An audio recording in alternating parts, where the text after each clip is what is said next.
sometimes distracted by our goals. If we don't achieve them, we don't realize what we achieved in trying to achieve them, or the progress, the growth we got just in the attempt. And sometimes that's where we get a little confused with our relationship with God, is because we'll get this defined direction of what we're supposed to do. We'll go towards that direction and then it won't happen. And we're like, God, why did you send me that direction if it wasn't supposed to happen? Welcome to Living God's Light, a podcast to help you strengthen your spirituality and your connection with God. We are so happy to have you as a part of the Living God's Light family.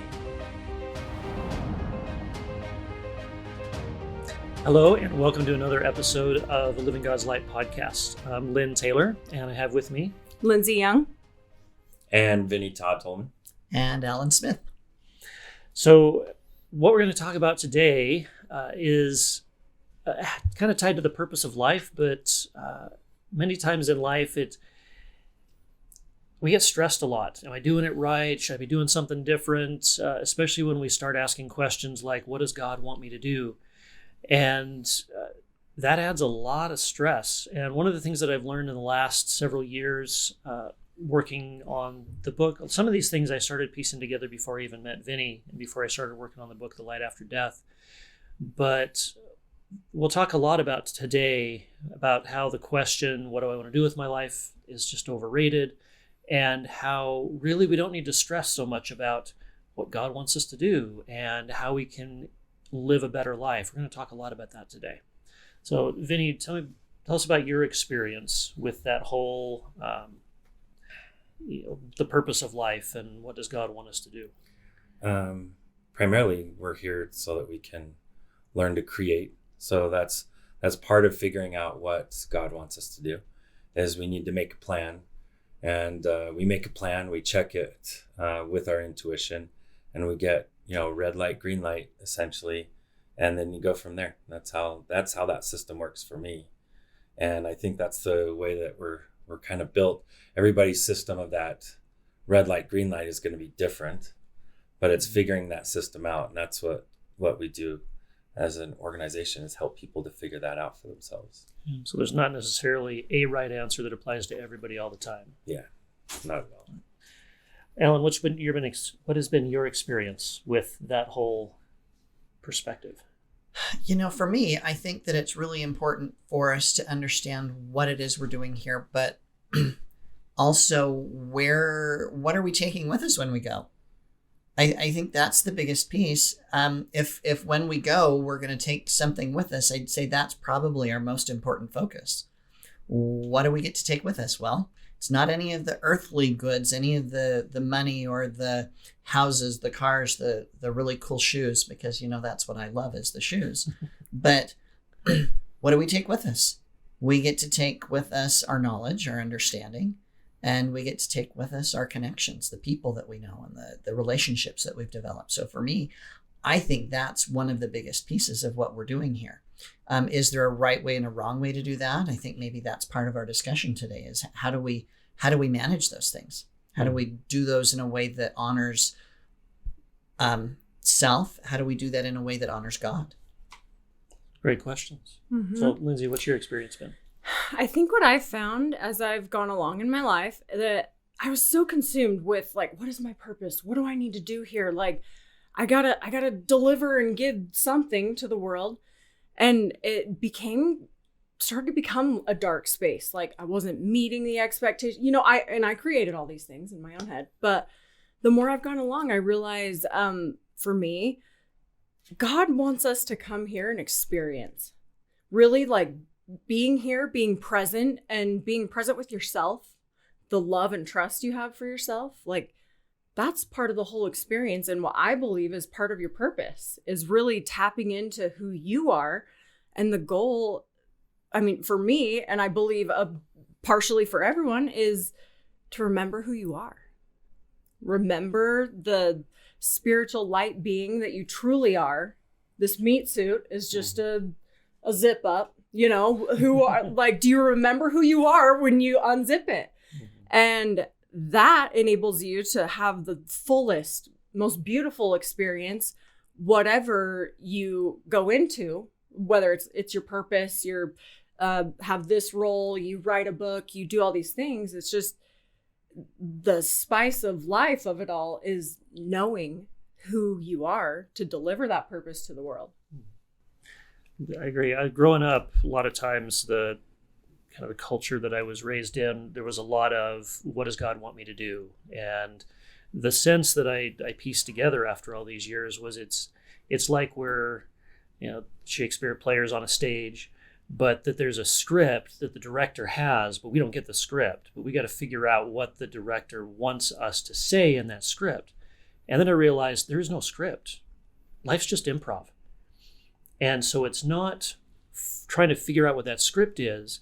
It's how you play the game, how you play your part with what you've been given. So you may get some prompts, and there's some good ways and some bad ways to play those parts. Mm-hmm. But it's really whatever you want to do with those prompts. Now, there may be some things in there that God has in mind for you, and I've come to the conclusion that whatever those things are, they will present themselves. And as long as you are open to those spiritual promptings and those guidances, that you'll figure it out. It'll be obvious to you that that's something that you're supposed to do. But there's no one secret course that you are supposed to plot. It's like you said, what do you want out of life? Right. And Vinny, what's been your experience as far as that, what we want out of life and how much we can create our own life? Well, we get sometimes distracted by our goals.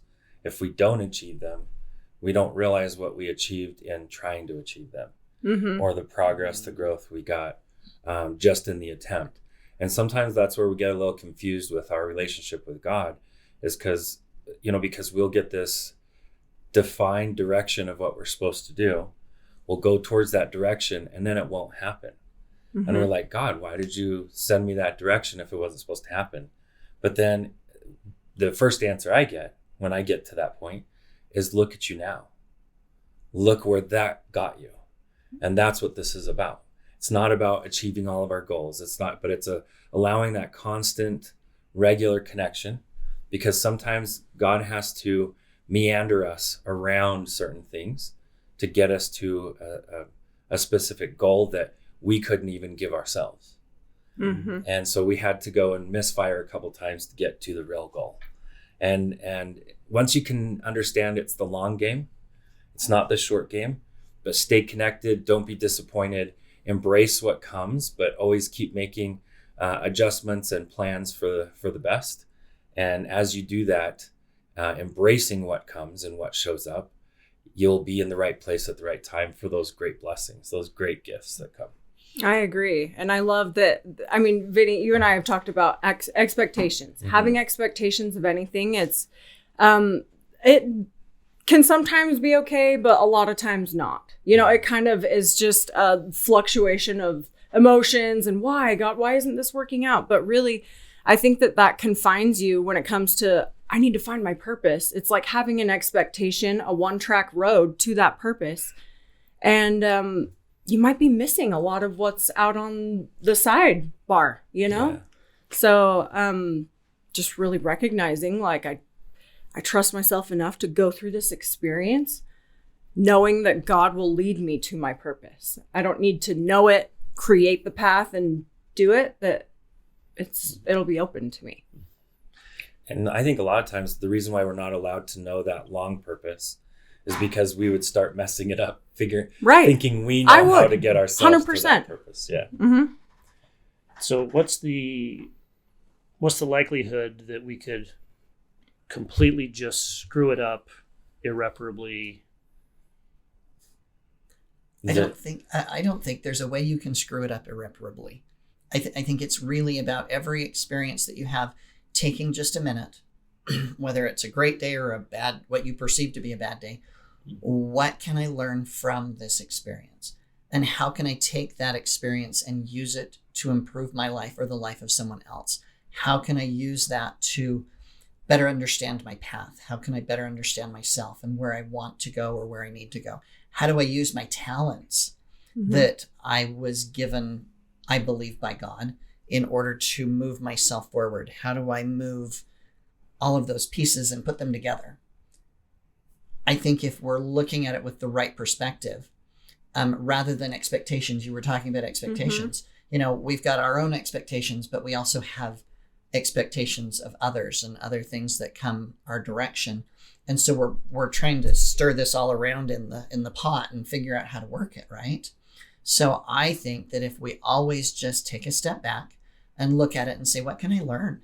How can I use this in a way that's going to help me move forward? That is honoring the things that we've been given in our life and that we've been given by God to help us move forward. Yeah, that's one of the things that really clicked for me is I've heard many times that God's plan is perfect. God wouldn't create anything other than a perfect plan.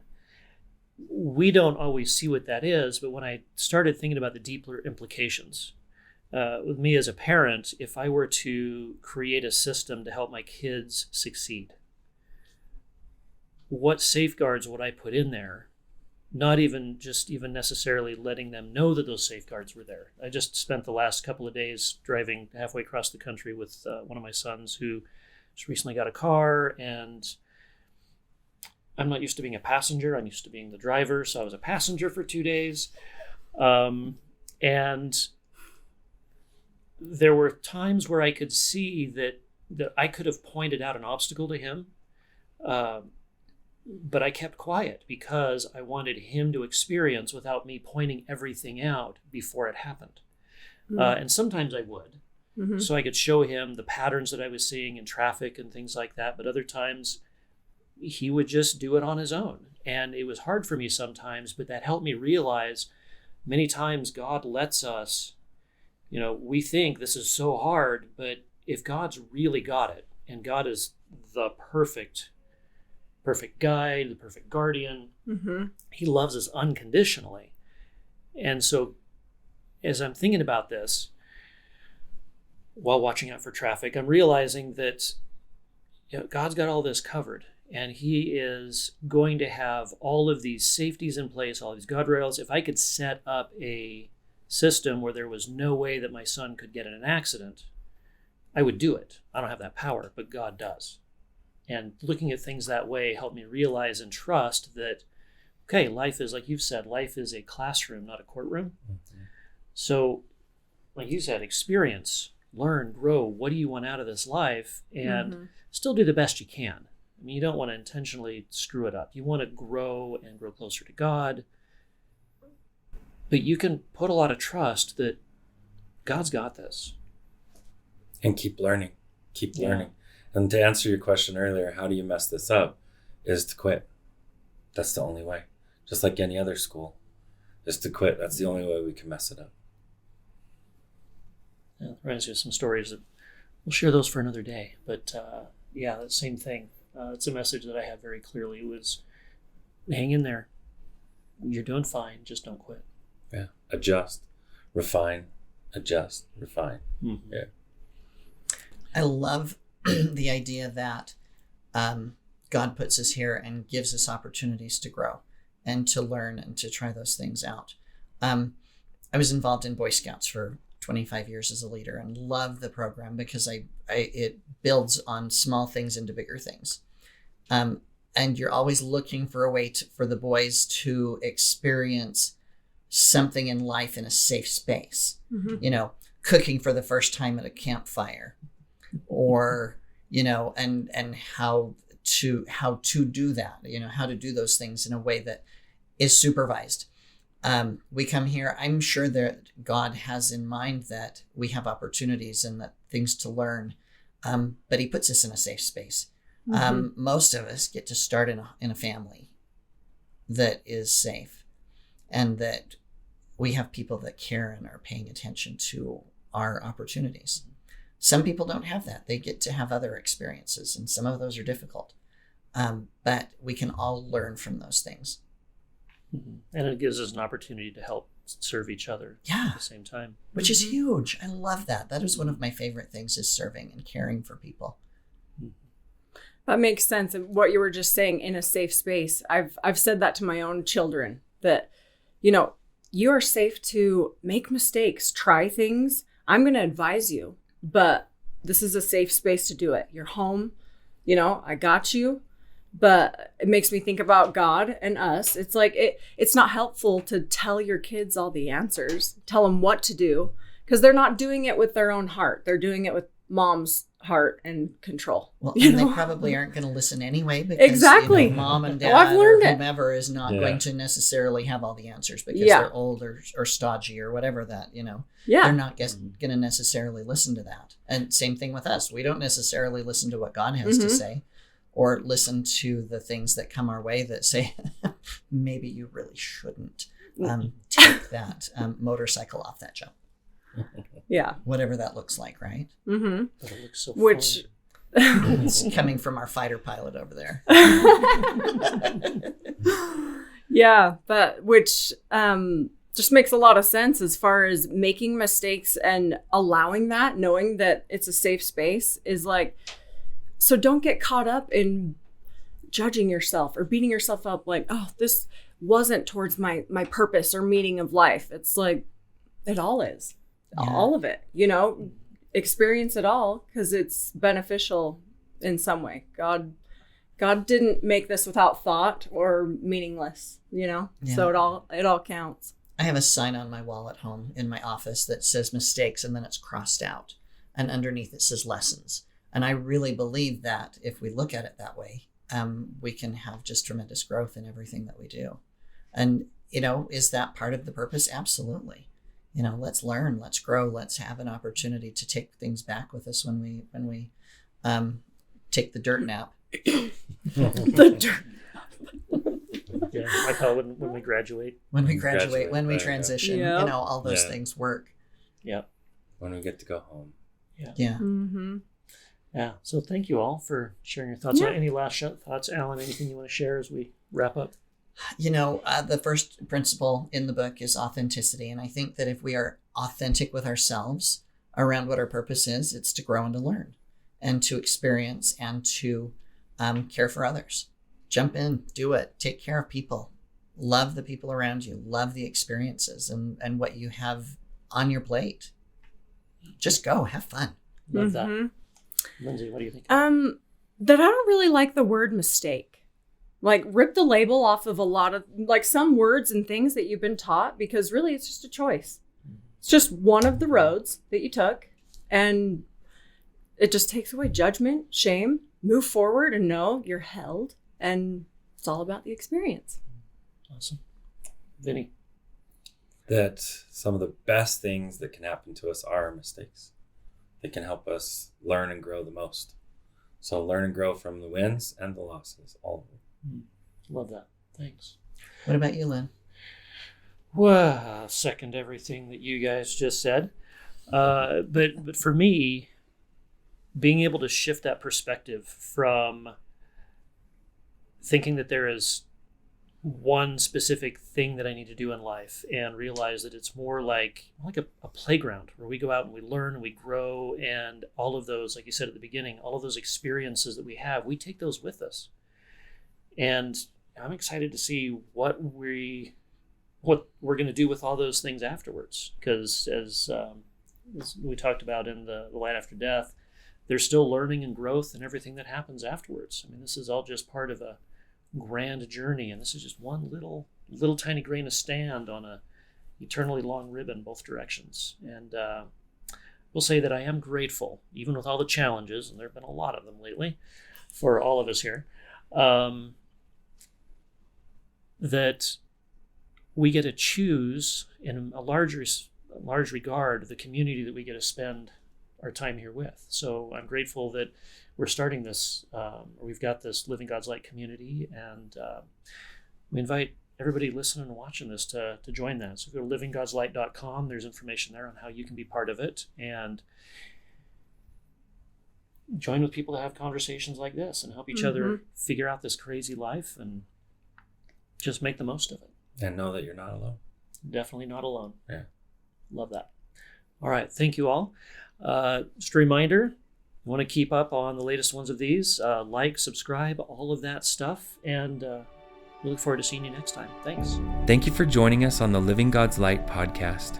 You can help keep the show going through getting merch at livinggodslight.com or contributing what you think the show is worth on our website or by going through Patreon.